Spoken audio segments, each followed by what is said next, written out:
Welcome to 132 Problems Revisiting Mormon Polygamy, where we explore the scriptural and theological case for plural marriage. As always, I recommend listening to the episodes in order, at least getting a foundation for the scriptures that we have already gone over.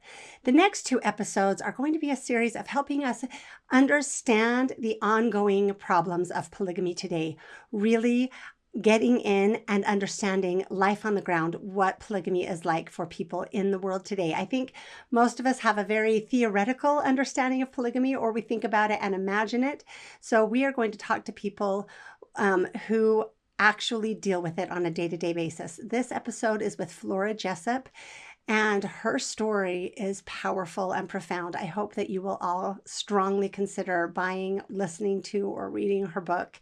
It is so worthwhile. And I think that the things that she has to share are things that we really, really need to consider. So thank you so much for joining us as we take this deep dive into the experience of plural marriage.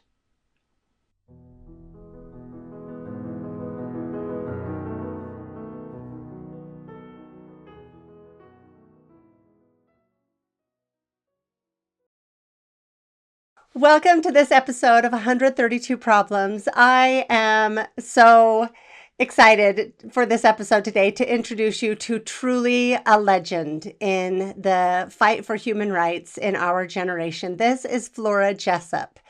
And if anyone who has been following polygamy for the last several decades, as long as you've been following it, you will have seen Flora. She is one of the OG battlers of polygamy, right? And so, Flora, I want to give a really quick introduction for you and then have you help me out because I only know what I know from reading your book. Flora was born and raised in the FLDS, made a very, the horrors that she experienced there, she outlines in her book, and I'm sure we'll go into a little bit.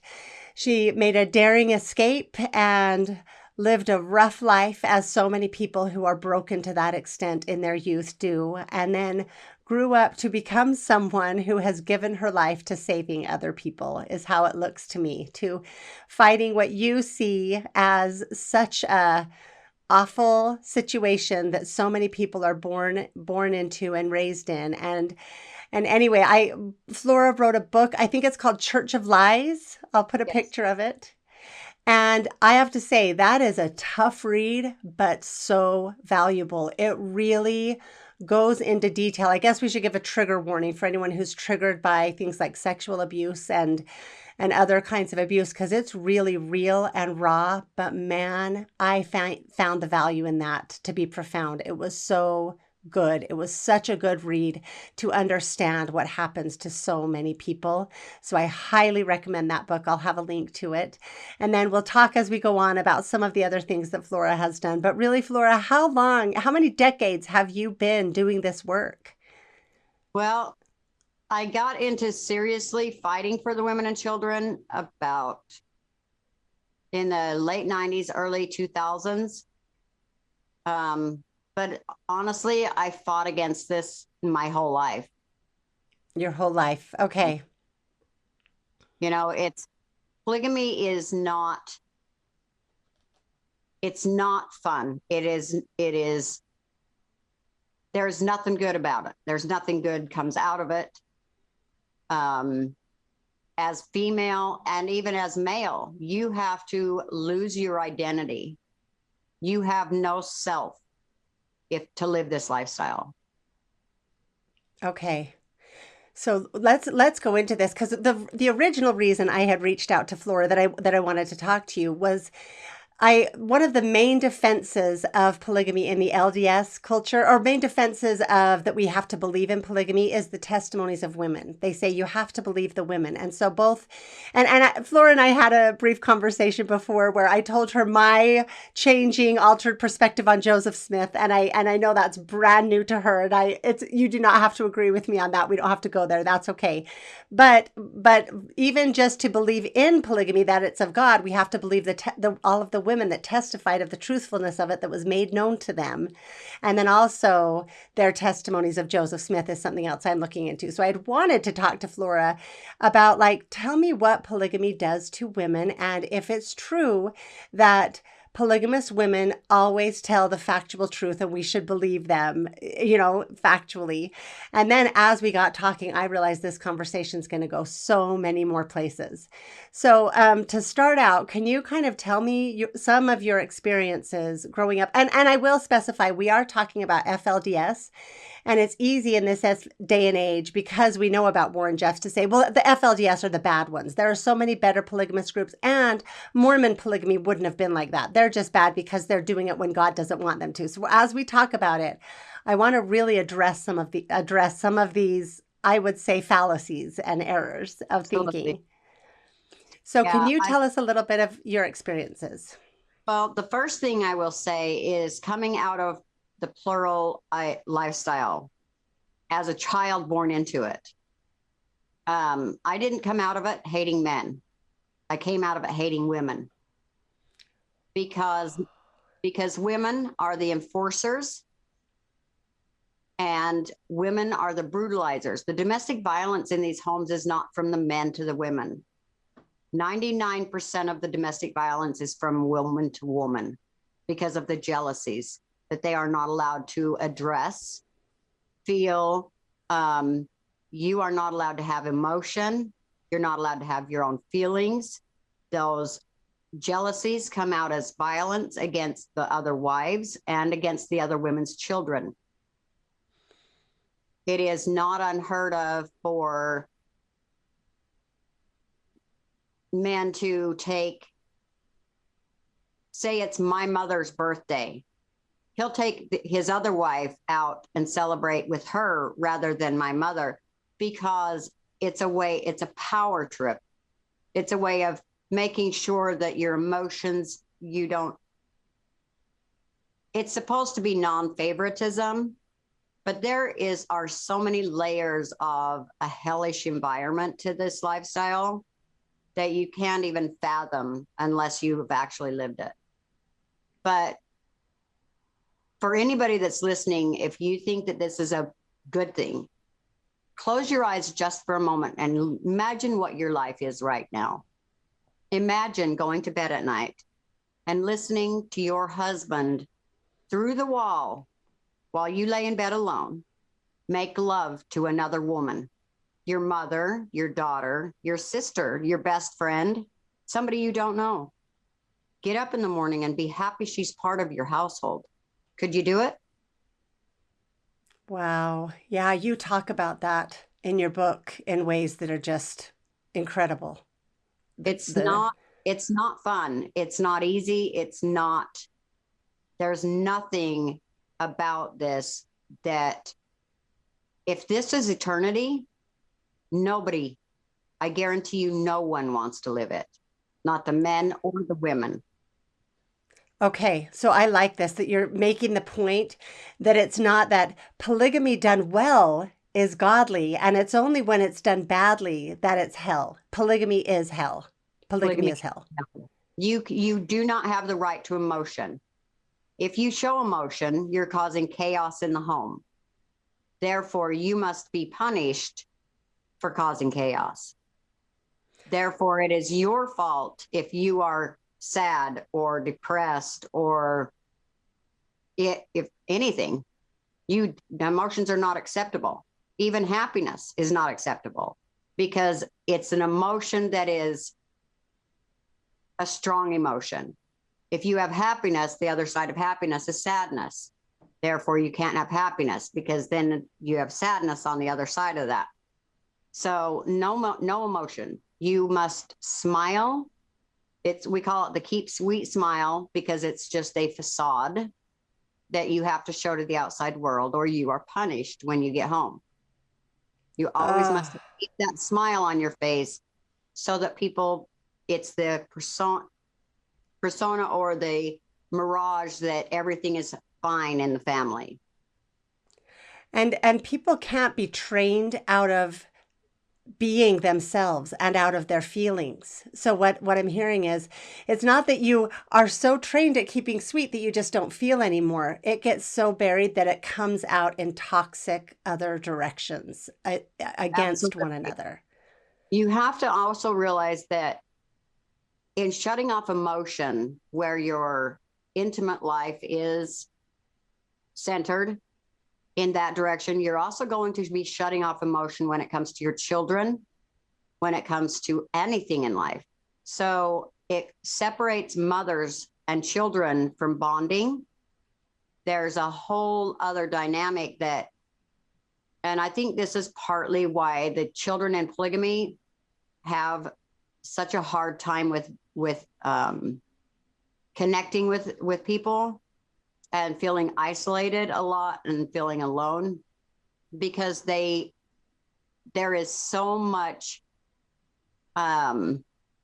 isolation, if you will, that you're taught from such an early age. We call it, we were raised as calves in a stall and trained to like the abuse because it's the only thing you're ever taught. Not only that, but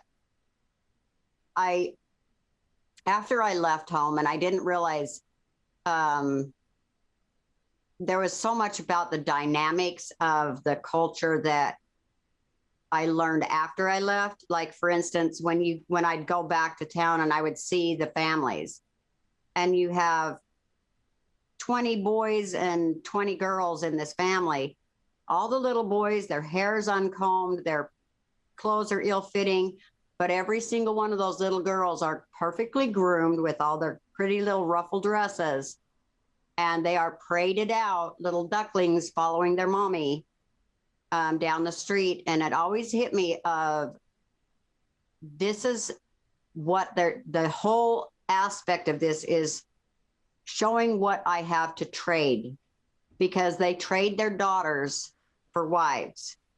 I have girls I can trade for your daughters. So that's the whole ideology here. The boys mean nothing. The boys are labor force until they start getting interested in girls, and then they're kicked to the curb. Only the most obedient, most loyal to the prophet boys are kept within the group. So your children don't even matter. And it reaches a point where the connection with your children is non-existent. And you're as young girls, you're in constant competition with every female there. It is a competition. Don't think it's not. I've seen knockdown, drag out fights with women over who gets to carry the dinner plate to their husband when he comes in the door. Wow. Well, that's one thing I wanted to add about your scenario of listening through the wall to your husband is often like a younger or more favored wife. Not only is it the listening, it's the next morning that wife sneering at you sometimes like, ha ha ha, we know who's the favorite here, and using that power. There is so much power at play.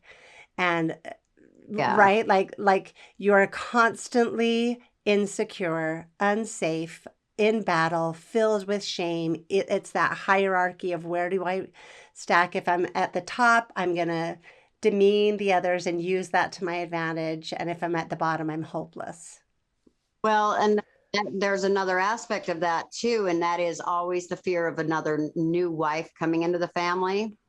Because I tell women all the time, when you are the new wife that comes in, you have about maybe 10 months, if you're lucky, of favoritism with the husband before you get turned over to the other wives. And trust me, everything that you do in that 10 months is going to come back to haunt you, because sickness is considered evil. You've allowed evil into yourself because that sickness comes from evil.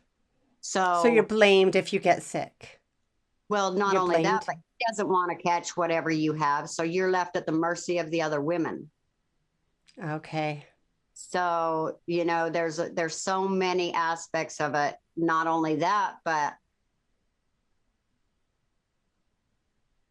you know, they typically marry sisters to one husband, or they'll take a daughter who's married to a guy and something happens to her father, so mama all of a sudden it becomes a sister wife. Well, now what's the dynamic in this family? You know, who's the boss? And it just it's so chaotic. It's such a nightmare.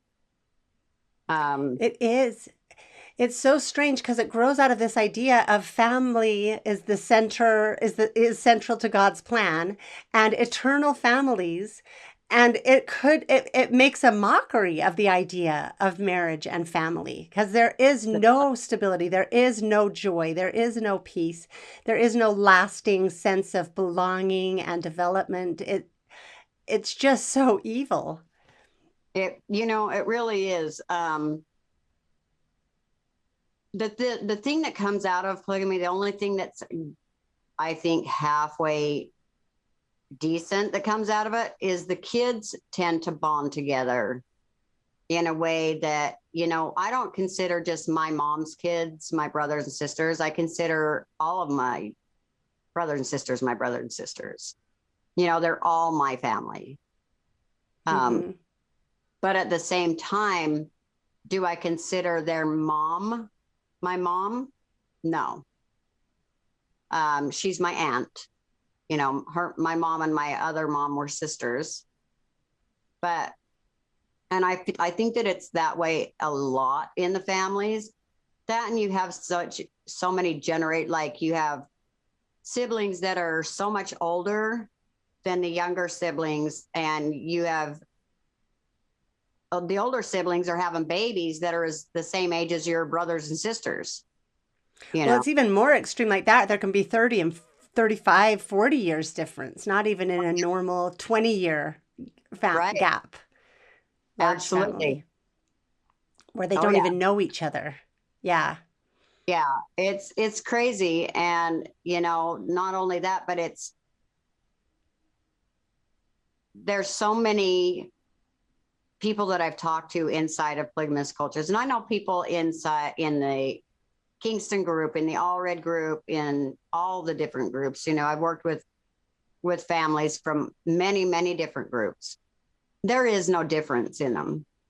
There is no difference. Really? Okay. But part of the dynamic that the women that I've worked with getting their children and stuff out, it's interesting because I've had some of the groups come to me and say, you're just out to destroy polygamy and you just want to take the women away from me. And I'm like, do you really think that these women wanted to leave the only lifestyle, the only family, the only community they've ever known? That is terrifying and so traumatic. They're driven out by you, by the other women, because you're not supportive of, if this woman's in a domestic violence situation or an abusive situation, you don't support her in getting out of it. It's all about keeping the male hierarchy, the priesthood, intact and supporting the priesthood. So you turn on these women and enable these guys to take their kids away from them as punishment. They remove their children from their care and give them into these other wives' care where they're being brutalized. It drives these women. The children are really used as pawns. Will you talk a little more about that, about how you can control people with their children? I know that one of the, if a boy is at all rebellious, he's kicked out. If a girl is at all rebellious, she's married off young to get pregnant so that they can try to control her. My understanding, and I, again, don't want to speak universally. I know I'll have people from some different groups reaching out, but this has been your experience, right? Yes. And the experience of many of the women that I've worked with. Yes, Okay, I've heard it so many times. Yeah. As a woman, imagine that a new young wife comes into the family. Well, I'll give you an example from my own family. So when I first started doing this work, I had a sister that her husband got a new wife. She had, I think, 10 kids at the time. And he got a new young wife, and she became invisible in the family, more or less. And so she contacted me and said, hey, I need you to come and get me. And I said, okay, how many kids do I need to have? Are we picking up? I need to know these things. And she said, no, we're not taking my kids. I want her to have to care for my kids. And I said, what? And she says, I'm leaving, but I'm leaving my kids here. She can care for them. And I said, I'm sorry, I don't do that. And she's like, what do you mean you don't do that? And I said, I don't punish husbands. If you're in a situation that is so extreme that you are unsafe, that means your kids aren't safe either. So if you're going to leave, you're going to bring your kids with you. Or why are you leaving? If it's that unsafe for you to be there, your kids aren't safe there either. And she's like, no, I just want to teach him a lesson. And I said, that's not what I do. She still to this day has not spoken to me because of that, because I Really? refused to her. And, Wow. but and I'm okay with that because that's not what I do. I don't punish people. Yeah. I'm helping people who are in serious, dire need of help. Right. You're not getting drawn into the dynamics of the resentments and but I want to say, oh, go ahead. Well, it's just there's this whole ideal that I hate all polygamy and that I want to just go in and destroy all these families. And that's not the case. These women don't want to leave. They don't want to leave their family. They don't want to leave the only home they've ever known, but they would like some support. Instead, what happens is if she's being abused and she starts speaking out about it and she wants help to get out of an abusive situation, her kids are being abused, she needs support. And instead, the entire community turns against her.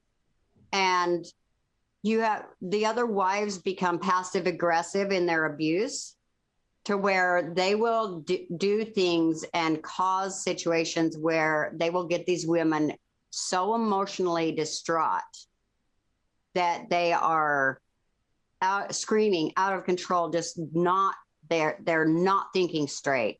When your kids are constantly being abused and targeted, and every time you turn around your kids are being harmed and things like that, there's an emotional charge that comes on a mama.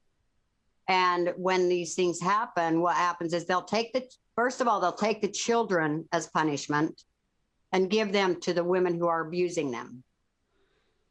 And that drives you insane right there because, and there's nothing you can do to stop it. And then what they'll do, if that doesn't work, then they are locking them up in mental institutions until they can. And I have the documentation from one such institution that they were using here in Arizona. The release paperwork stated that this mom had to write a letter detailing her sins to Warren Jeffs, the prophet, in order to be released, and write a letter to her sister wife telling her she was sorry for causing problems in the home. Okay, so many things here. Yeah, it was such an egregious abuse of power that the doctors are actually playing into the dynamics of these households because it's the men they listen to. Oh my gosh. So truly, the victim is the problem because she's making problems. A Right. woman's only choice is to be silent and sweet. And if you do anything else, no matter what is going on with you or your children, you are the problem. Right. Right?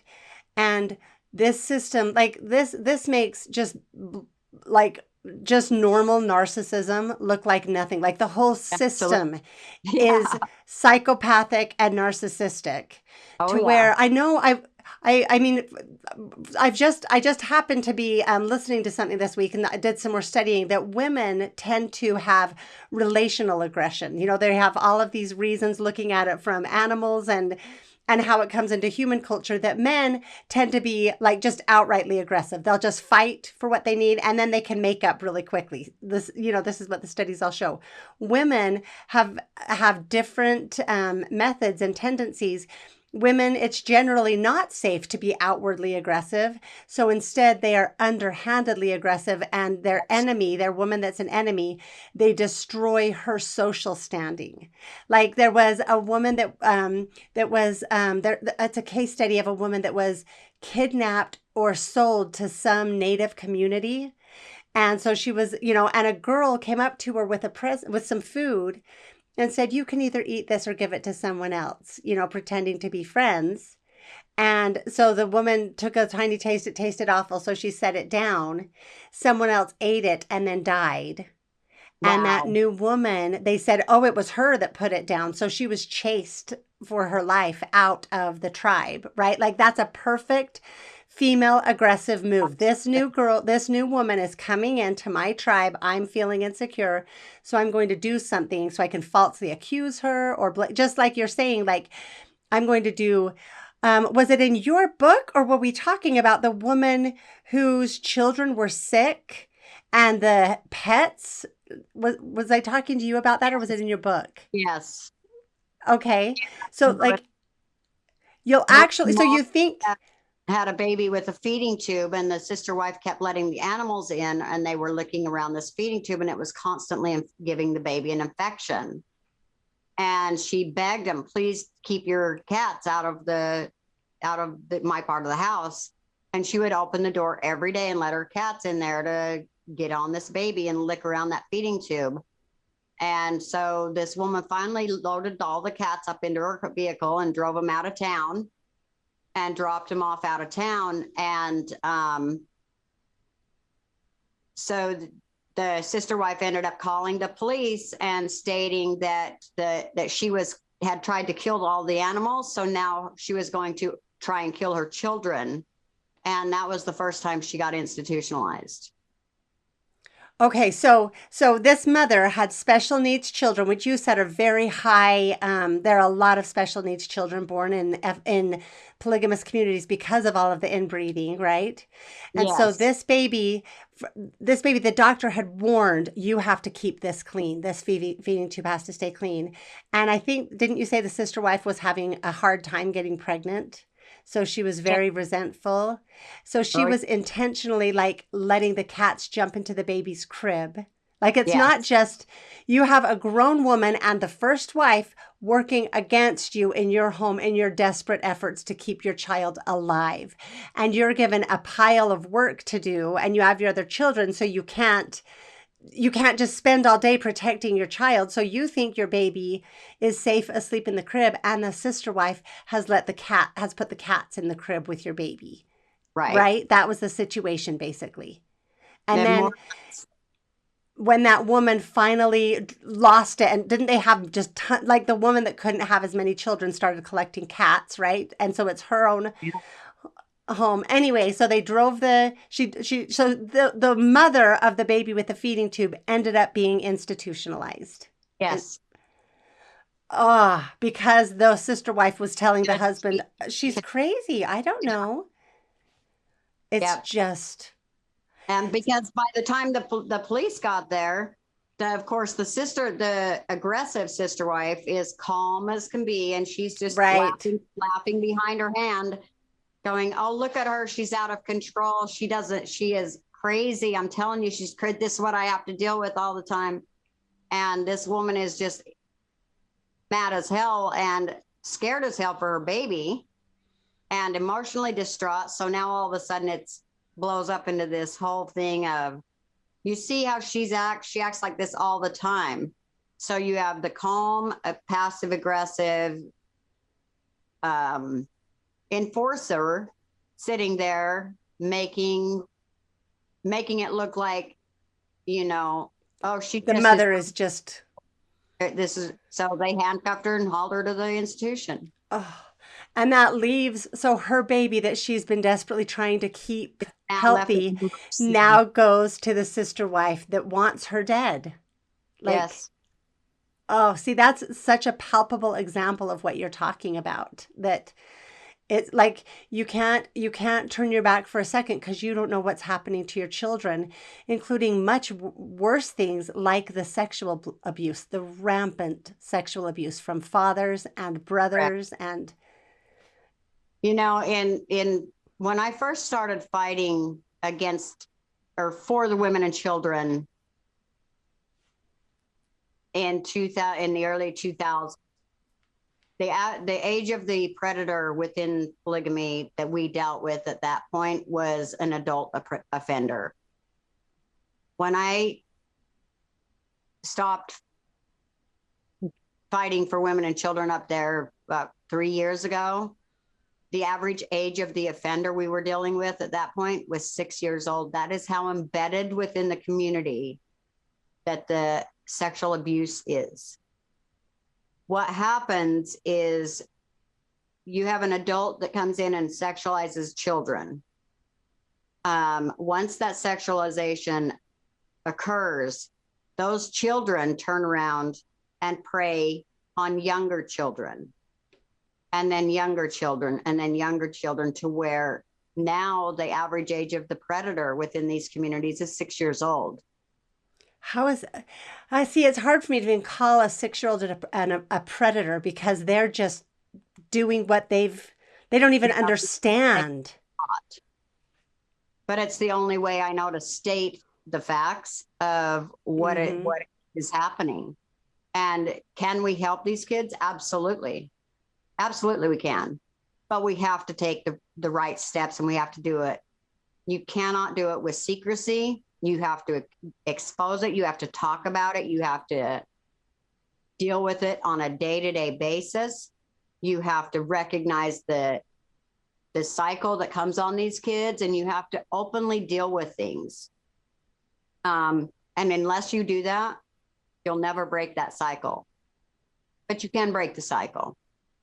Okay. By keeping the secrets, you never will break it. Because the cycle is, that's what it thrives on. Secrets are what are the lifeblood of this. Secrets breeds abuse. Mm-hmm. And it always will.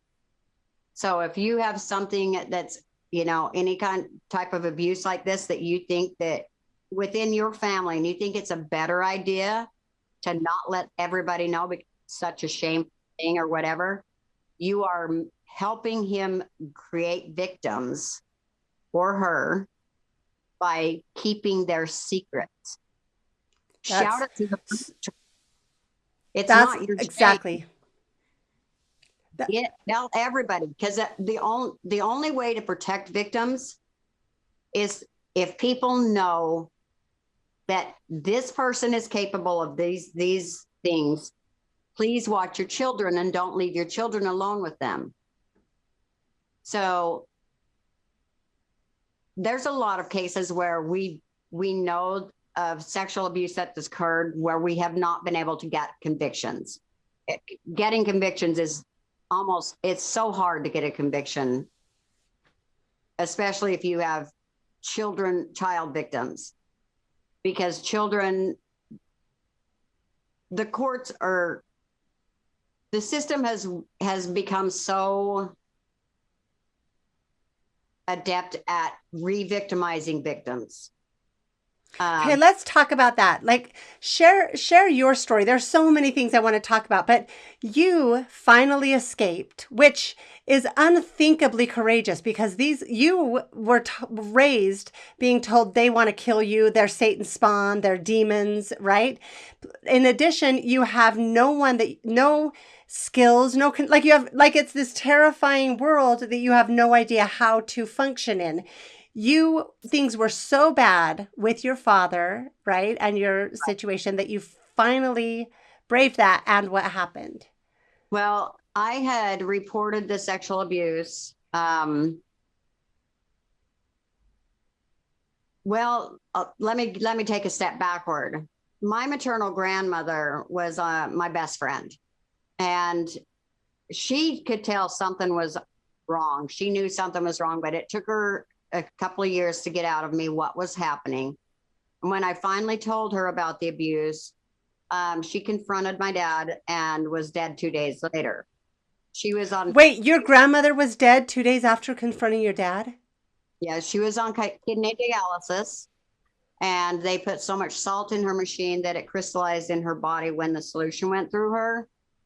And then for years after that, my aunt would tell me how it was my fault that she was dead. If I would have just kept my mouth shut and kept God's secrets like I was supposed to do, then my grandmother would still be alive, that I was the one that killed her, blah, blah, blah. And for a long time, I believed that I was responsible for her death. And that was really hard. And it wasn't until years after I got out that I fully understood that there was no way as a child that I had any control over that, because I was 10. Like, I was 10 years old when she died. This is a victim of sexual abuse, and the one person you had who could see you, who you felt loved by, was your grandmother. And you finally confided in her. She goes to bat for you. She's killed, and you're blamed. Like, that's the, so Right. they're really I mean, blood atonement really is still, how would people know, right? Because they Absolutely. have so much control. Okay. So after that, then things got really bad in the home to the point where I ended up making a report to out to St. George, which is 45 minutes away from Colorado City, Hilldale, and and I was sent to juvenile lockup rather than, they didn't arrest my dad. They took me down to juvie and locked me up in jail. I So cannot understand. Is it, no, those weren't the polygamous. That's not like the polygamous marshals. this is the outside. This is a normal world. And is it the And best I can wrap my hand around it is like my head around it is we don't know what to do, so we're just going to wash our hands of it. We have this kid, she seems angry. That same kind of gaslighting that maybe made you like, help me, this is happening, and they're like, okay, she's emotional. she's Let's a lock her up. problem. Like, She's the problem because she's the one talking. So let's just get her out of the situation. And I think that a lot of times in the plural families, especially, that you end up with this dynamic where there was 28 of us kids. So what do you come and do with 28 kids? What do social services do with 28 kids? If they have to come in a or room with hundreds. 8 children, Yeah. then it's overwhelming. Unless it's like one or two kids, they're overwhelmed with it. Yeah, So so it maybe is a, move him out of the home and tell him he can't come back. It's, let's just take the child out and get rid of them. So that, I think, is the beginning of victimization of victims, not only just in polygamy, but out in our communities now. And it seems to be a typical response with social services is let's re-victimize the victim and punish the victim for speaking out and seeking safety. So then I got removed from my father's home and put into my uncle's home, where they walled off the end of a hallway. And I spent 3 years in solitary confinement. Wasn't allowed to see my mom, my brothers and sisters without one of my uncle's wives being present. So I spent 3 years in solitary confinement for speaking out against God's commandments. And every time I was molested, scripture was quoted to me, because he was just weak in the flesh, and men are just weak in the flesh, and I was enticing him, because all 8-year-old children know how to entice adult men to them. So it was my sin that was causing him, who was weak in the flesh, to do these things. So he would quote scripture to keep the demons from entering him while he did these things to me. Blah, blah, blah. Anyway, so that in and of itself was traumatic, because you're taking God, who is supposed to right. be all loving, and creating this situation where in the child's mind is the sin is all inside of me. I'm the bad person. I'm the wicked person. How does religion becomes don't talk to me about it or I'll punch you in your face type of deal. For sure. Yeah. And I get to where I hated God. I hated God with passion. And after I left, you talk to me about God, I'd spit in your face. Don't talk to me about God. I don't want nothing to do with God. Because to me, God became so evil that why would anybody want to believe in him?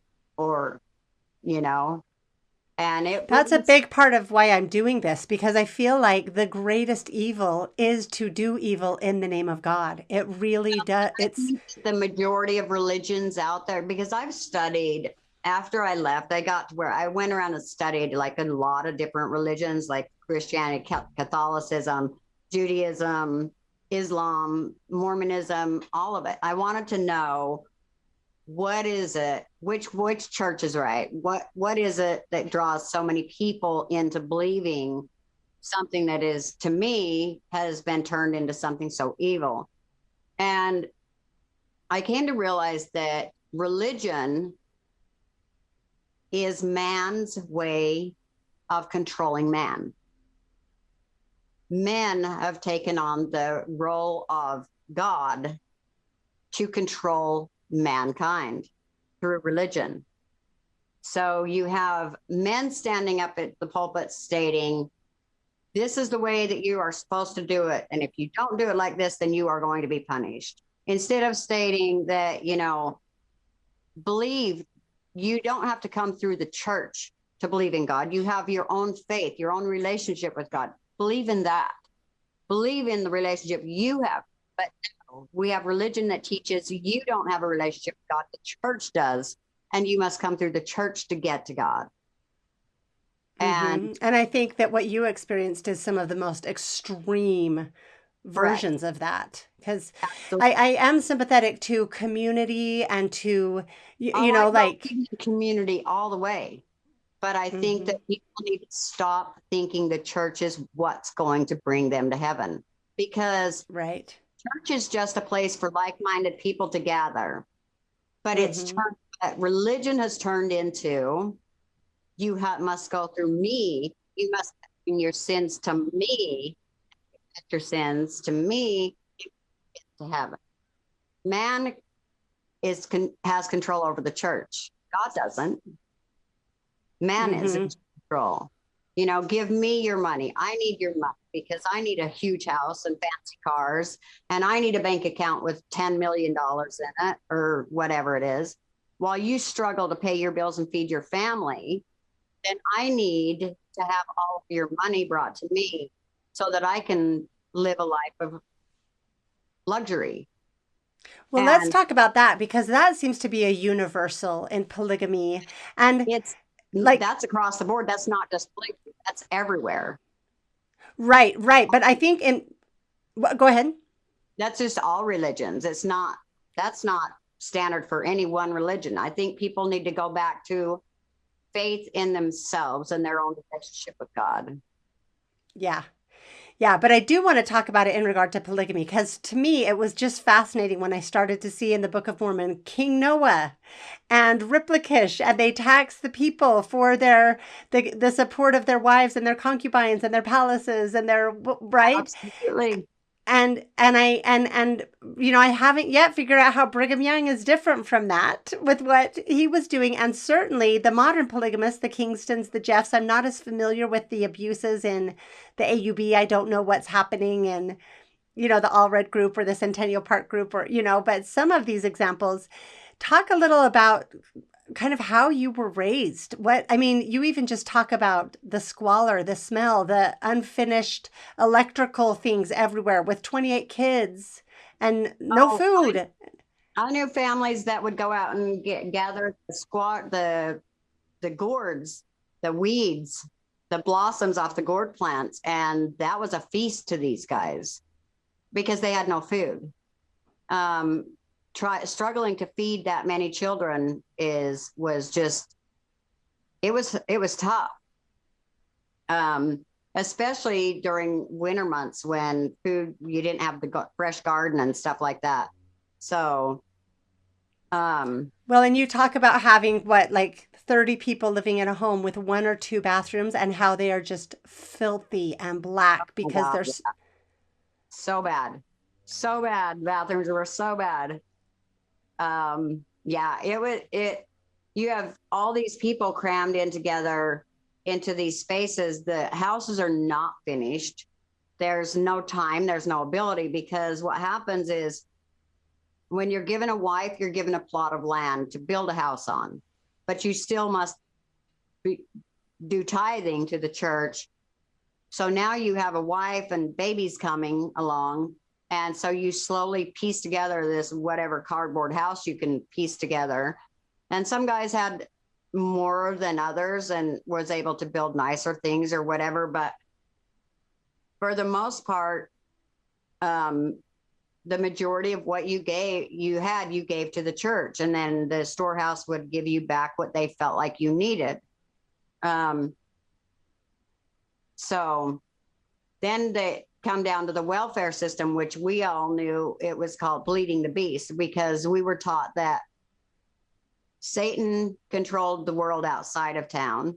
And so this being God's people, God had set up the welfare system for us to provide for God's families. So I know women that when they were first married, before they ever had a child, they started receiving benefits, and they never filled paperwork out or anything. It was just automatically done for them. That's how in the system, they were so locked into the systems out there that women didn't even have to fill out paperwork to become recipients of welfare benefits. I know women that had left the community with their children trying to escape the abuses and would get on food stamps and stuff after she left, and had her food stamps transferred to her sister wife that was still inside the group numerous times. And we ended up having to battle with the welfare officer on many occasions for these women that left. Oh my word. So there really are connections, like who knows who's where pulling what strings. That's Yeah. just awful. And So so, and did the women, my understanding is that often they just gave the welfare to the church, right? Like, it's mandated that what they would do is the church demanded that they they would go down and do the shopping, go down to like St. George or wherever and do the shopping. And then they would take their whatever they got. Sometimes they were given lists of things that they needed to purchase. And they would take all that stuff that they bought with their food stamps, and they would take it back to the storehouse and drop it off at the storehouse. And then the priesthood would decide what they could have back.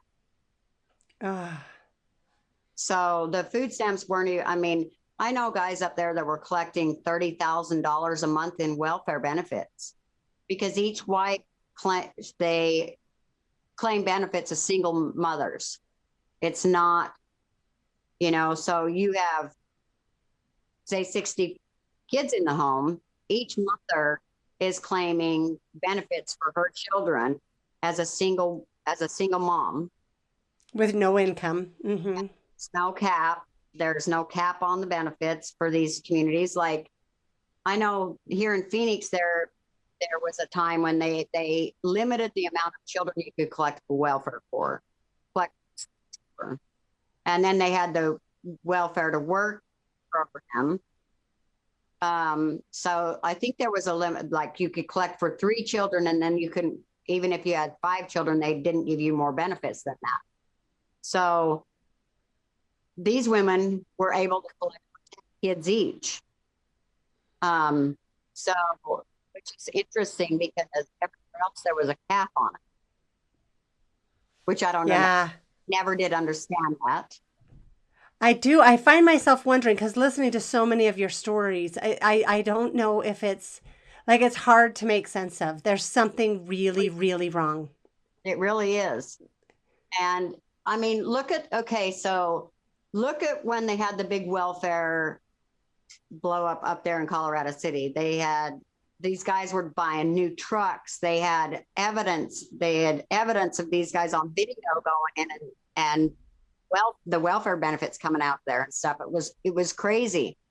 Hundreds of thousands of dollars they were buying trips to all over the place on welfare benefits. The fire department was involved. There was an egregious amount of money that was going to all kinds of things, and it was all under the guise of the welfare benefits, and it was this huge welfare fraud. And none of these guys did jail time. They did, it was like maybe 6 months, and it was craziness. It's So almost like, on the one hand, it's almost like it's such a big problem, we just don't want to even look at it or see it. Just stay to yourselves, we'll return your children. On the other hand, it's almost like there's some weird sympathy to it from the men, like a wink and a nod. well, I, I guarantee you it was that there was more. I would lean more toward there is some kind of, we don't want to make waves with these people because they're living what we should be living, almost is what it seems to be like. When you start fighting within the system, I've spent more time fighting the system than I ever did the perpetrators for these uh, women to need out of there. And that sucks because the system that's supposed to be there to provide for victims is actually the one doing the most egregious abuse to women when they leave, trying to find them housing. These women are coming out of there, they have nothing to their name except the clothes on their back. and including no skills, no confidence, no ability, no, like worse than nothing. They're not just poor, they are Yeah, helpless. yes, and the everything they've been taught is upside down and backwards. So they have to figure out that the world is completely the opposite of everything they've been taught. Everything. And it puts you in a mental spin for the longest time. I would say on average, it takes about 3 years of your brain actually shuts down because it has to rewire itself.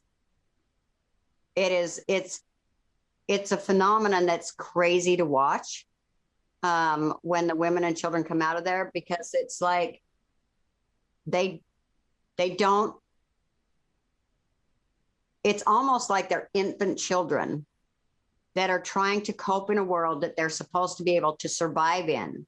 I've had these kids have complete mental breakdowns and be hospitalized in institutions where they've taken them to institutions.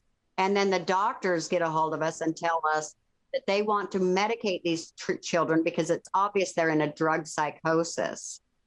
And I'm like, this child does not have any addictions. All children have addictions. And if you do not give us permission to give them these heavy medications, then you are not going to be permitted to see them, and we will ask the state to step in. And it's like, okay, you know what? Why do we have to fight these kind of battles? These kids are not addicts. They're not street kids. These kids are, I've had kids as big as my husband, young boys, lay down in the middle of the courthouse floor and scoot around, pushing themselves with their feet on their back. And the judges is like, what's going on? Is this kid okay? It looks like an adult man. And they are so overwhelmed that they act like a 2-year-old. But that's where their head's at. Mm-hmm. They don't have the capability of providing for themselves for the first, I would say, about 3 years after they come out. And then they start learning how to survive. And for that first 3 years, it's almost a complete mental shutdown because they've been raised as calves in a stall. And they don't know how to manage money. They don't know how to, you got to remember that, to give you an idea of how the depth of the training, it's that you are taught not to have critical thinking skills. You are taught not to think outside of direction. So let's say you take a child and you have a laundry room that is filled, the floor is up to your knees with dirty laundry from all the people that live in the house. And you are told, go in there and I want you to wash all of the green shirts. If you pick up a shirt and wash any shirt that is not a green one, you are punished horribly because you are thinking outside of what you are told to do. This is how they train you And it's a from test. You're tested constantly. infancy. This is what they do to you so that you do not think you are programmed to, this is the directions you've been given, follow directions. It is not your job to think that, oh well, they'll be so proud of me if I do this extra bit. No, no, no, no, no. You don't get to do extra bits. You get to do what you're told. Mm-hmm. So if you do outside of what you're told, punishment is severe. And it's So amazing. not only have they not been trained with critical thinking, they're terrified of critical thinking. Right. They have to first like it's like a life and death situation to think, and now they're put in a world where they're expected to start They're thinking. expected to I'm think and survive and know how to do yeah. it, and they can't. And it's No, horrifying. so anyone raised in a religion like LDS, many people, I think many of my listeners have experienced the same thing. I did an episode on House of Cards, which is like your cognitive structures collapsing when you realize things aren't as you believed they were. And that's so disorienting to us, on Yes. just for just like your religion, your life is all the same, your family's all the same, you have your training, you have you compare how destabilizing that is to have one relatively small part of your life deconstruct. For these people, it is everything. Their Every thinking structures, their family, their God, their life. How do I do this? And then the terror of how, like, you have no structure of any kind. It's incomprehensible to You can understand. imagine the point that these women's lives reach when they reach out to me, because they had special classes about me up there. Because if you talk to her, she's evil, she's the devil, she'll come and steal you from your home, because they can't afford for people who leave that community to be successful or to show that they have succeeded in making a life outside of there. Because if they show that success, that you can leave and be okay, then it undermines their entire. So it's such a crazy thing. So these women reach a level of absolute, just they hit the bottom of life is over with for these women when they reach out to me, because Because they have nowhere else to go. they've already And given up their exaltation. They know they're going to be damned for eternity at that point, absolutely right? right. That's how So desperate they are. yeah. And I know women who have left in not polygamy situations, but just in Mormonism, who, if their marriage breaks apart, they go through kind of a mild, it's like a mild case of the flu, I guess, where, as the FLDS women, where they feel like there's no resources, they're lost for a period because their lives are so structured in their families and in the church and in the community and that type of thing, to where when you separate from your husband and the church and everything, and then everybody, the whole dynamic of it all, it's kind of like a very mild, similar situation that women within the LDS community go through when something like that happens within their lives. But it's so mild compared to what the FLDS and the polygamous women go through. But it's still a little bit of a comparative, To you let you know, understand. right? Mm-hmm. And Well, and it's heartbreaking to me, because the community should rally around victims. They should not punish a victim for not wanting because something didn't work out. You know what? It doesn't mean that they're not good people. It doesn't mean that they don't want to be there and maybe couldn't be successful with someone else. It means that the person that they're with, that's not a safe situation for them anymore. We should support that they get out of those bad situations rather than perpetuate abuse across generations.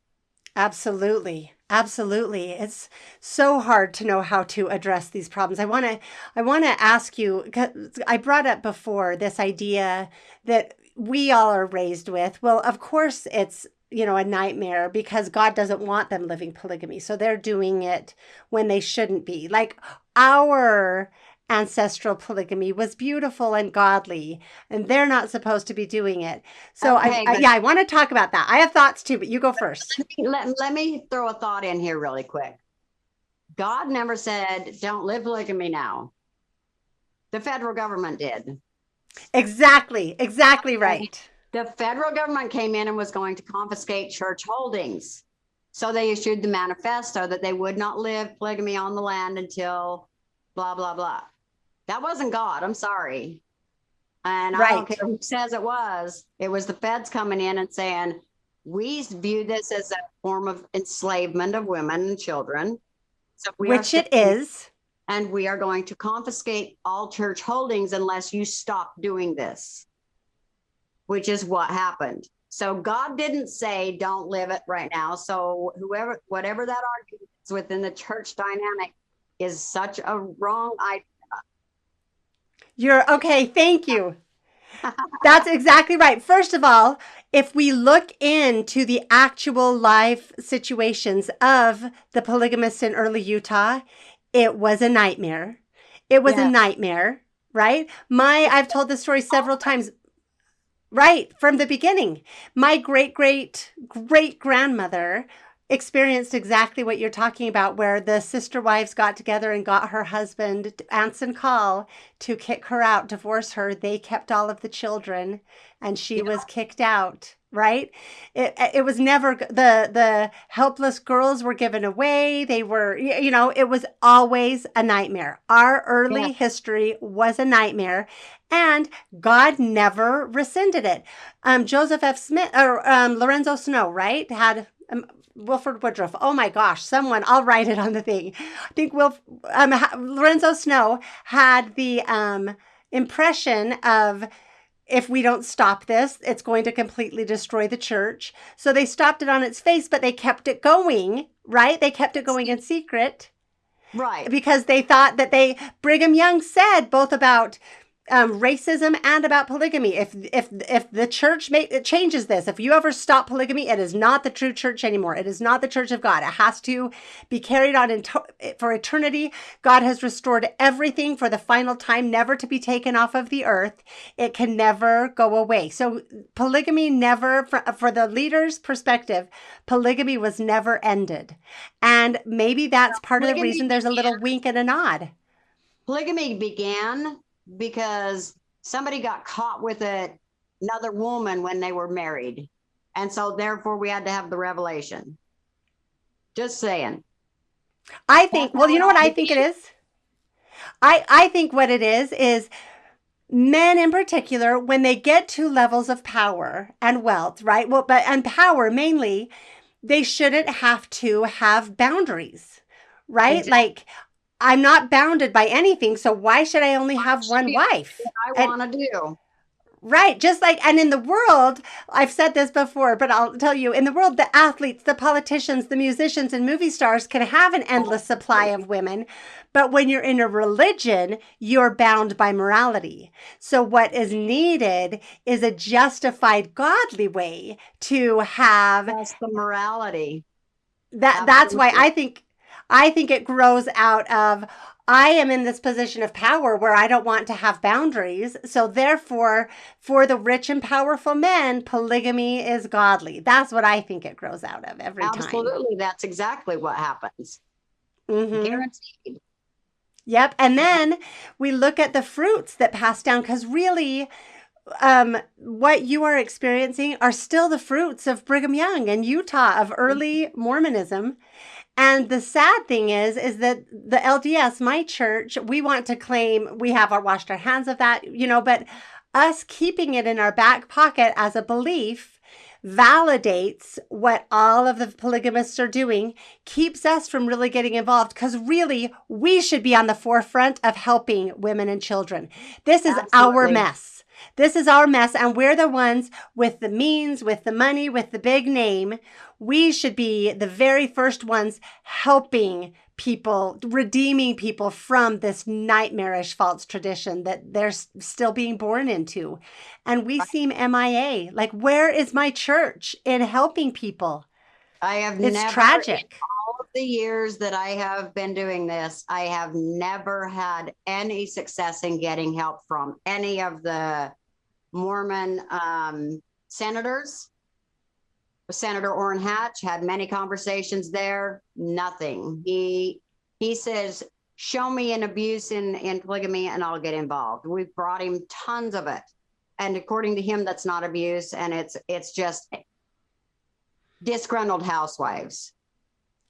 Oh, I remember as a child going up to Cedar City to the Sugarloaf Cafe in Cedar City with my uncle, who was the bishop of the FLDS, and going into the back room. They had this back room that they had those accordion curtains they could pull across the doorway, and sitting in the back room in meetings with the leadership of the FLDS and Dixie Levitt, Mike Levitt, all those guys used to get Orrin Hatch, you name it. They all sat back in there, have big meetings between them.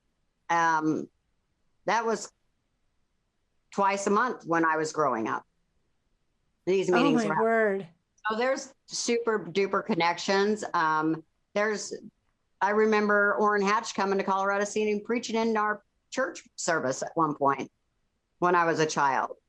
I mean, there's super connections there of these guys are living it, what we believe we're going to have to. But my question is this: these women are so sad and depressed and forlorn, and their lives suck. They hate the life that they have to live, but they think it's going to magically become utopia when they get to heaven. What makes you think that things are going to change and everything is going to be beautiful when you get there living this? It makes no sense to me of why you think it's such a nightmare, hellish nightmare to live in this life, but it's going to be beautiful when you get to the hereafter. What is going to change? What is magically going to change? Because you're going to be there with the same people doing the same things. So explain to me how it's magically going to be a beautiful thing. That's such a good point. Yeah. That critical thinking. Don't think about it, Flora. That's your problem. You think. Don't think. That is my problem. Well, and one thing that was interesting in watching, so Flora was involved in an excellent series called Escaping the Prophet, and it's available. I think you can rent it on Amazon or YouTube. It's like $4.99 to buy the one series that was made. I was just talking to her about why it stopped, because it is so good. It's the best one, and that's part of why it was stopped. It was too. It painted polygamy in too honest of a light.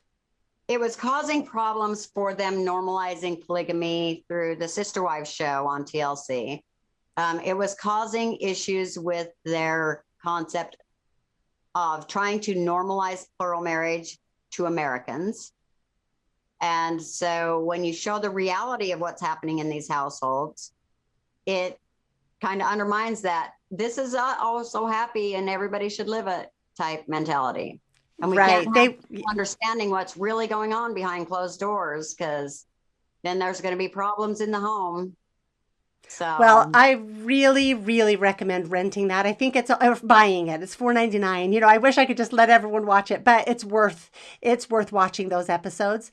One thing I want to talk about that does come across in those episodes, and that I have seen in my own life with tragic experiences with some friends, the children, how they are raised, they are taught. So if a woman complains or goes to authorities, she's filled with demons and her children. So when you are sent away to an institution or removed from your children for any length of time, or even they have influence with their father, the other mothers, the church leaders, they are taught that you are filled with evil spirits, that you're filled with demons, that you are wicked, that you are dangerous to them. So your own children turn on you, to where you had a story of children abusing their mother, right? Like the teenage, and then also, so that's one thing that I have seen, like parental estrangement is so extreme in these situations. It's heartbreaking. And then the other thing is kind of the difference between how the boys and the girls are raised. There is this, like, I don't know what the word is, this snotty, arrogant, I'm smarter than you. I'm just going to sit and ask questions to try to turn you in circles thing that you see come out in these boys who are being raised to be dominators. Right. That is incredible to behold. I can't imagine being married, being powerless and coming up against that. Like, Yeah. so if you can talk about those two things, the parental alienation and then also kind of the training that boys and girls get. Right. Well, the one of the things that Warren Jeffs implemented in the more recent years when he was still out of prison and in control was he took the kids and had them going to classes that their parents weren't permitted to know about. And it's what's interesting about that is I'm seeing in today's schooling situation in public schools, it almost feels like I am witnessing Jeff's ideologies and the way he started doing things in latter years in our public school system, in that let's change all the way around what we're teaching these kids so that it's something completely different than what their parents were taught. So the parents don't understand it. And at the same time, parents aren't permitted to come in and see what we're teaching. But like, to give you an idea, Every totalitarian playbook is the same. That's every totalitarian does the same things. Mm-hmm. Right. So to give you an idea, one of the 16-year-old girl family with moms and stuff that came down, and she was telling me about the classes, and she failed the class because she wouldn't slit the cow's throat. So the girls were being taught that in the end days, then all the men would be gone with all their weapons and stuff. They would be gone fighting God's war in the end days. So the women were going to be left to feed their children, and they wouldn't have any way to kill the animals except with a kitchen knife, because that's all that they would have left. So they had to learn how to kill animals with kitchen knives in order to feed their children. So they were teaching classes on these things. And so they had to learn how to slit a cow's throat with a butcher knife. And she couldn't do it, so she failed the class. And I'm just sitting here going, oh my good Lord. So then the boys were put into, like, it was almost like a Hitler Youth regime classes where they were marching and doing these military trainings for the prophet, becoming God's army. But the boys are taught from about age 12. The boys become higher in the church than their mothers. So mothers are subservient to their boys at age 12. And you must obey all of their demands and what they tell you. And it creates this situation where I had one mom with 5 children. Her oldest boy was 14, and he was one of the lieutenants in the little army that was Warren's army. But when she brought the children down to Phoenix here, boys were told that they were to make sure that mother and the sisters maintained the dress style with wearing their garment, all of these things, and bring them back to the prophet. So mom would wake up in the middle of the night with this oldest boy. He'd be standing behind the bed, and he would just be breathing really fast, and he would have a knife in his hand, and he'd just be standing there staring at her at the night. And so he was, at one point he crawled up in her lap and laid his head on her shoulder. And he said, Mom, just make me be a boy again. Make me be a boy so I don't have to do these things. And it was a really tough situation. It was really hard. So I ended up telling him, you can come to my house and stay with me until we can get you through this particular hurdle that we're dealing with. He says, I'll cut your throat while you're sleeping. And I looked at him and I said, honey, you're going to have to catch me sleeping. You don't scare me. Wow. And you know, but it was so hard because they're like little babies trying to obey orders they've been given. That is their job to kill their mother and their sisters if they don't maintain the orders of the prophet. They must That's blood atone them. And so trying to get them and work through this whole ideology and help them understand that that's not your job. And you know what, when you love, he, at one point he says, say you care about us, but you really don't, because you never hit us. And I looked at him and I said, so if I care about you, then I hit you. He says, well, yeah, that's what you do when you love somebody. And I said, well, in my world, you don't hurt the people that you care about. He says, well, your world's just weird. But you know, it's just getting them to start thinking a different way than what they've been taught. And you know, you don't come in and tell them everything you've been taught's a lie. That's a lie. The prophet's a liar, because they'll just turn on you. They at that point, you're never going to get through to them. So he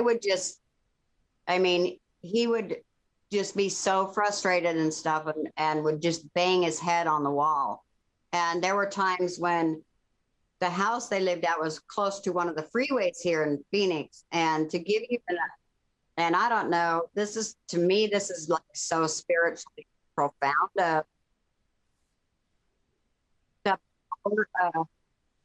things that were happening on a spiritual level. So he would go out, take off, and I would be over there every single day till the sun came up, dealing with crisis after crisis.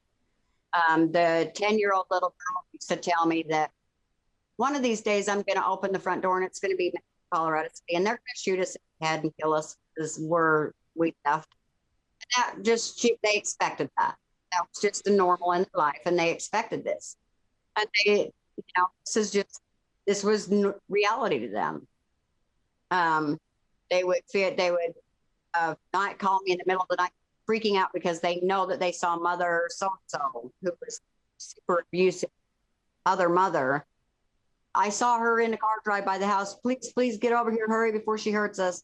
You know, so I would have to go sit at the house all night long so they could get a good night's sleep, so they could go to school or whatever. This is the type of things that would happen constantly.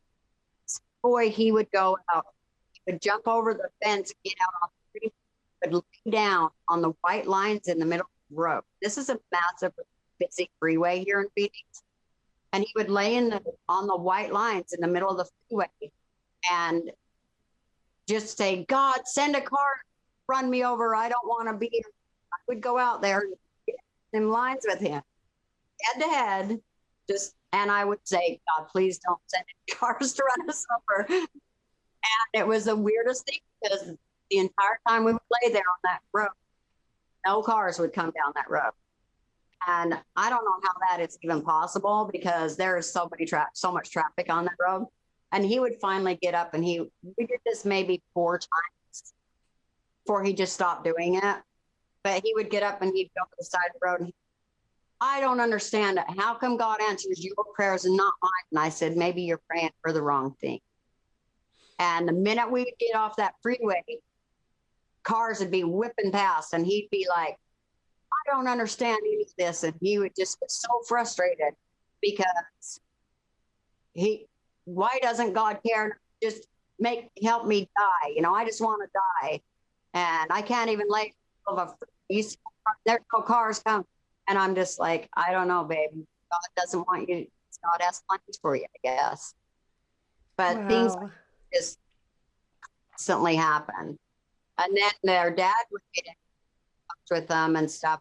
Courts, I will say the courts, for the first time, that family really did try to do the right thing with them, custody of the kids. But they made the mistake of giving mom the supervising power for dad's visits, which gave dad the in he needed back into mom's psyche. And spun that right around on its head. So it's like, it was good. It turned into a bad, you know, it ended up with her being taken back into the group, which I will say that it was good for the fact that the children got to spend. Dad ended up having a heart attack a couple of years later and passing away. So I was happy that the children got to have with their dad. Yeah. But at the same time, you know, created a whole It's nother almost like, situation for the families. yeah, well, it's almost like we need a completely different system. Like, I know when you are dealing with narcissistic abuse in your marriage or your family, if you go to a counselor that's not trained specifically in that, they often make it worse because they don't know what to look for. So it's almost like we need a whole series of training just for this issue, just to go, this is not 21st century stuff that you're used to. This is you need a completely different kind of training, and you need you need to be like Flora. Counseling session with these families. Every time these kids went to counseling, I would end up on the phone for an hour after each session counseling counselors because they were so, I don't know. I mean, they would call me in tears going, I don't know what I'm doing with this stuff. I can't handle this stuff. It's too much. I don't know how to talk to these. I don't even know how to respond to some of the stuff these guys are saying. It's so far foreign to me. And I would, you do what you can. So I would end up counseling the counselors for an hour after every session. It was insanity. But it is Okay. So I have a question for you. So when the raid happened in Texas, Yearning for Zion, right? And they had the mothers out crying, and these children have never known abuse until now, right? And they had us all convinced, right? We were all much more angry at the state than we were at the polygamists at that point. What? propaganda. Yes. Yeah. It wasn't until after you learned those weren't even their children. They had been taken from other families. And these women were told what to do and what to say, right? So I guess this is my question. If Warren Jeffs came to one of his wives and said, I need you to claim an angel came to you, or I need you, like, is there anything a woman wouldn't say if their prophet husband told them to? Nothing. Nothing. Whatever they have to say to survive. Okay. Anything. Okay. But not only that, but it's if they do not say what they are supposed to say, the punishment, they're giving up their eternal salvation. They're giving up their children. Their children will be taken from them. You name it, the punishment will happen. So they're terrorized in this life with the threat of being terrorized in the next life for eternity. So they are. In fact, there was one woman that originally came out. Her name was Kathleen, and she was speaking, wanting the children back. But she started talking about, well, we saw there's some abuse, but that's okay. We're dealing with it, and you never saw her again. So then they figured out the same six. I just watched that clip. Was that an Anderson Cooper clip? And she said, we're not talking about that. She was gray hair. Yeah.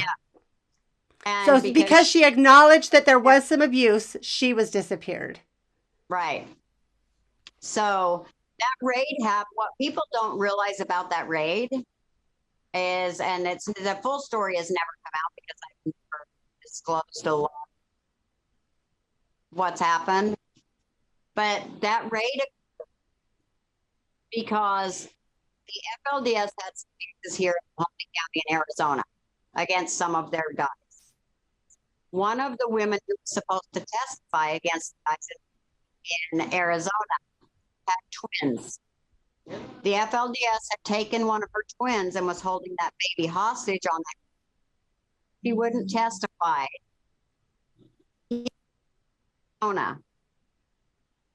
So what happened? Okay, say that. I want people to hear this. Your sound is coming in and out a little bit, so I want to Sorry, make I sure. just Sure. had to block a call. So sorry. Okay, no, that's Okay. okay. So she had twins, and they were holding one of her twins hostage. One of the babies and took them to Texas and was holding the baby on that compound so that she wouldn't testify here in the Arizona case. She was living in Colorado at the time.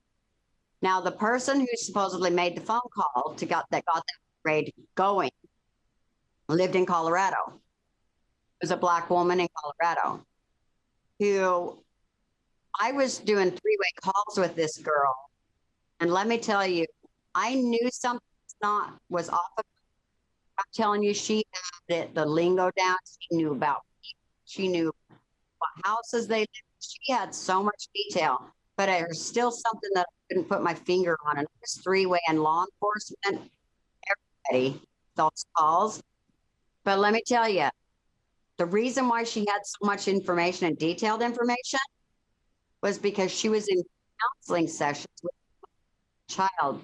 That's how she knew so much. Say that again. She was in counseling sessions with who? With the mother of that child. Oh my word.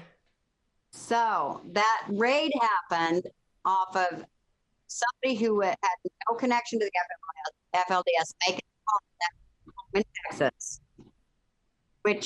and she told a story, which wasn't her story to tell, but it was a story that of somebody that was real, that was being silenced because a child's life depended on Oh my gosh, that makes so much sense because it has been like, why in the world would someone just randomly choose to do this? But she was trying to help this other woman. Is that? to help this woman. They were obviously both in crisis. They were both in counseling. They were in group counseling sessions together. And she figured, I can help. And so Oh, she took it. And when they told me, I was on the phone with her when they arrested. And when they told me it was this Black lady with ghetto consent from, I'm like, there's no way. There is mm-mm. no way. And I'll be damned if it was. So true. Wow. It was Wow. crazy. But it turns out, unless I'm mistaken, it turns out to be a really good thing she did it because that's how we put Warren Jeff away. That's Jeff's away. Exactly. Absolutely. Like It maybe, come out of it. However, I will say the kids that were a part of that, there were probably 900 caseworkers from the Department of Child and Family Services. A year after the raid, I personally went to Texas and traveled 1,000 miles around the state of Texas. And I visited all the homes they put these kids in because I wanted to know why send them all back. What was found on this? I was hoping against hope that abuses had lessened when they took these kids to Texas. That was not the case.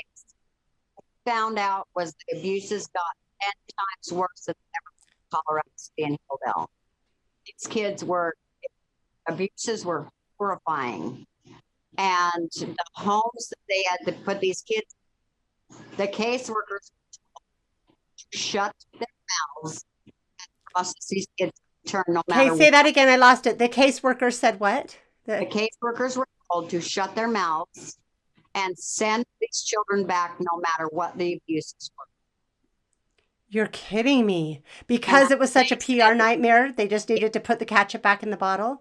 what's funny about that is at the point of that raid, the head of the Department of Health and Human Services, federal, which is the parent company of DCFS in all states, was none other than Mike Levitt. Oh my gosh.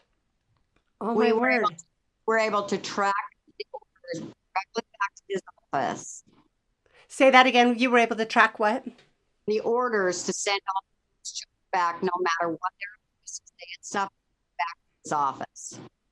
Oh my gosh. And these Okay. caseworkers had shoved children across the room while they begged them not to make them go back. And there was nothing.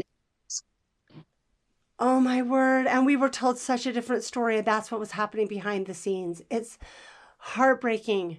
So, okay, this is putting a whole new level on the damage that is being done by us as members of the church continuing to believe that polygamy was ever of God, because it Right. enables the worst abuses in the name of polygamy to continue. And Because, the protection of created ideologies is what it all comes down to. We've got to protect the priesthood and the dogma that is attached to the polygamy revelation. And wow. it's like, I don't know, there's always been kind of a subtle protection from the mainstream church to these groups. It especially when it comes to trying to get out of a situation. Just been there. So, I've gone and met leadership in the LDS church myself. Oh, you I have have? Okay. I have recorded meetings with Jeffrey R. Holland, all of that I've never released to the public. Um, but the church has always said there's nothing that every woman I know that's ever tried to leave a polygamist group and gone to the main church for help, the minute the bishop finds out that they are leaving polygamous marriage, they are shut down. I'm sorry, this meeting is over with. There's nothing I can do. Return home and be a submissive wife. Oh my gosh. So if they come to the church for help in, and like not even just wanting to join the church, but for help with this is what I'm dealing with, they're told to go submit because Yes, they're a polygamous wife. every single I time. wonder, It's so frustrating. And so oh, I've that's gone harsh. to leadership asking them why, what's the problem? What do we need to do to get these women some help? These women don't want to leave their homes, so why can't we help them? That's what we do with efforts. Say that last part again. That's what we do. What? That is not what this church does, and a good luck with you helping them. So you do it. That's the same thing I heard recently on another story. You do the work. That's not our domain. Don't have resources for that type of stuff. So, Oh, that's and so hard. it's hard. Because, these women should be able to their church for help and support. Any woman should be able to. But, it seems like the priesthood, protecting the priesthood hierarchy is more important than supporting and that want out of situations they don't feel like they can stay in. Mm-hmm. And Across the board, it doesn't matter whether you're polygamous or Mormon. It seems to be a common denominator within the hierarchy. so many things are coming to mind when we had, well, like in North Korea, and or what is it, South, which is the bad one, North Korea, and when the North Koreans escape and they make it to China, and the Chinese send them back, right? Right. Or what did we have? The Dred Scott decision in the U.S. when slaves would escape and flee north, and we passed the laws that said, nope, you send them back. That's kind of the situation we're in. We have this horrible, totalitarian, abusive slave system that is as bad as any form of. Say that again. And it's 2023. Why are we no more progress than it was 100 years ago? Right. We're in the same situation again. We're replaying it again. We have this horribly abusive, slavery, totalitarian system of abuse that we can't even imagine, because we have some hope. There are resources, there are ways to help people being abused in our communities. These Right. abusive systems, someone goes to the depths it requires to go get help, and we send them back. I just can't. We're doing it again. So, okay, I'm going to follow up with more episodes letting people know what they can do to try to help. I know it's a mess. It's a mess. It's a giant mess. I'm It is tempted to want to call. I'm tempted to want to like call for a day of fasting and prayer to find solutions. This giant mess that was started, in my opinion, by Brigham Young and the early leaders in Salt Lake City is still terrorizing people. It is still wreaking its awful havoc in people's lives. And it's got to be, there's got to be a way to clean it up, to stop it. It's just awful. Well, I tell people all the time, it's not my job to come and change your church. It is up to the people that belong to that church to make the changes they make. I guess I could join the church. I don't know if they accept me. You'd have to do a special interview with someone at the very top to get permission, right? I'm sure I would. But it's not, I can't change the church because I see things happening that are not okay for people. People that can change the church and demand change in the leadership is the people that belong. So it's up to the people to make changes as they see fit. And well, and you asked a bit ago of what organizations I was associated. I'm not associated with any organizations. I had organizations try and come in, and the states come and try to hire me like that. I refuse to work for any of the organizations, and any of the organizations that have grown very big in victims of polygamy and stuff like that, with support of government or churches and things like that, there are red tape rules that are applied and attached to those that I refuse to accept. Because when red tape, you're absolutely support. What we do is we re-victimize. oh, it's just so harsh. It's so painful. Right. Well, the government agencies it seems like that we end up with more victimization by the agencies that are supposed to support victims than not. So it's hard for me to get with and work with any of these organizations because am I re-victimizing just like they have done systemically? So Yeah. Yeah, it's so hard. So I guess, and when you were saying only the people in the organization can change it, I do have to acknowledge that as members of the church, we have very little power to change the church. I was just you talking to, have more power than you think, darling. well, what we do have power is to change ourselves and to affect our community and then to take personal action as we feel inspired, to pray for inspiration and to take action. And that's what we can all do. And so Absolutely. that's what I hope people will do. I really, Flora, I hope you will listen to Flora's book. I think it was free on Audible if you're a member, but it's, it's, it's, it is an important book to really understand so much more. If you want to understand, it's not necessarily about polygamy as it is about abuse and what it does to the person who is abused. And it was important for me that people understand what victims of abuse suffer, because the system has isolated victims to the point where they feel alone in their hurt. And so the healing process never gets fully accomplished because we are so isolated in that abuse. So it was important for me that other victims feel connected or know that they aren't alone. And was the reason that I wrote the book. That's so good.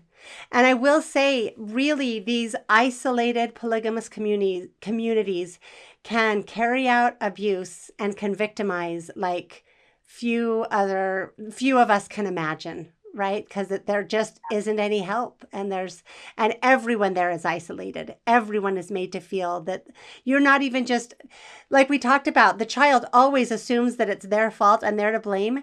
But in these communities, they are actively taught that from every person at every level. They're taught that by their siblings, their mother, their father, their church leaders, their community, right? You are completely isolated and blamed. So it's a really good way to understand abuse because it's intense, extreme abuse. And Absolutely. so Yeah. So, and then I do really recommend those 4 episodes, even if nothing else, to be able to see Flora's sincerity, the way that you work with these people with just matter of fact love and genuine, I care about you, so what are we going to do here? Like you meet them where they are and you just love them with nothing fancy, but so much genuine. You're just so real. And that's the best way I can think of to be able to help anybody is to just be real. They're just people. They just need acceptance like all of us do. Yeah, yeah. And you know what? I think I love what you've done because I think our natural instinct is they're weird. I'm going to step away, Touch me. Yeah. Right. And then, like you said, and then it's like it somehow there's something on some level that reminds us of our messy past. So they're weird and they do some weird guilty thing with us, so we want to look away. But I think it's essential that we really look Yeah. and Need to start seeing human beings as human beings and part of our whole family. We're all part of this world together.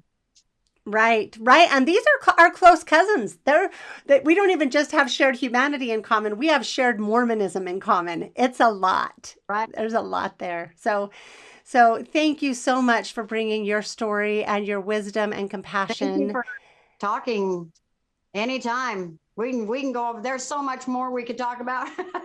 Well, do you know what? I think maybe we should. Let's plan another time and we'll talk again and maybe we could go visit with some people and, do a road trip. I think it would be. We can do that. Well, Absolutely. thank you. Thank you, Flora. I really appreciate it. This has been so valuable. Hey, thank you. And God bless everybody. Have a wonderful, fantastic day. I hope you found that discussion as valuable as I did. As I said in the conversation, I originally reached out to Flora to ask the question of what we should do about the testimonies of women, what influences there are in polygamist women's lives that might make them feel inspired to say things that aren't factually true. And I feel like we got so much more than that. I think she answered that question. But what I really came away with was this deep awareness of the ongoing pain that is still there and our responsibility to help. So I'm so thankful we got to have this conversation. And thank you for sticking with us. And I hope that you will listen to the next conversation where we will get a lot more information about some of the things we can do to help. I think that each of us prayerfully doing what God inspires us to do have the potential to do so much good in the world and for these people who so desperately need to know the love of God and need to find truth. So thank you again, and I will see you next time.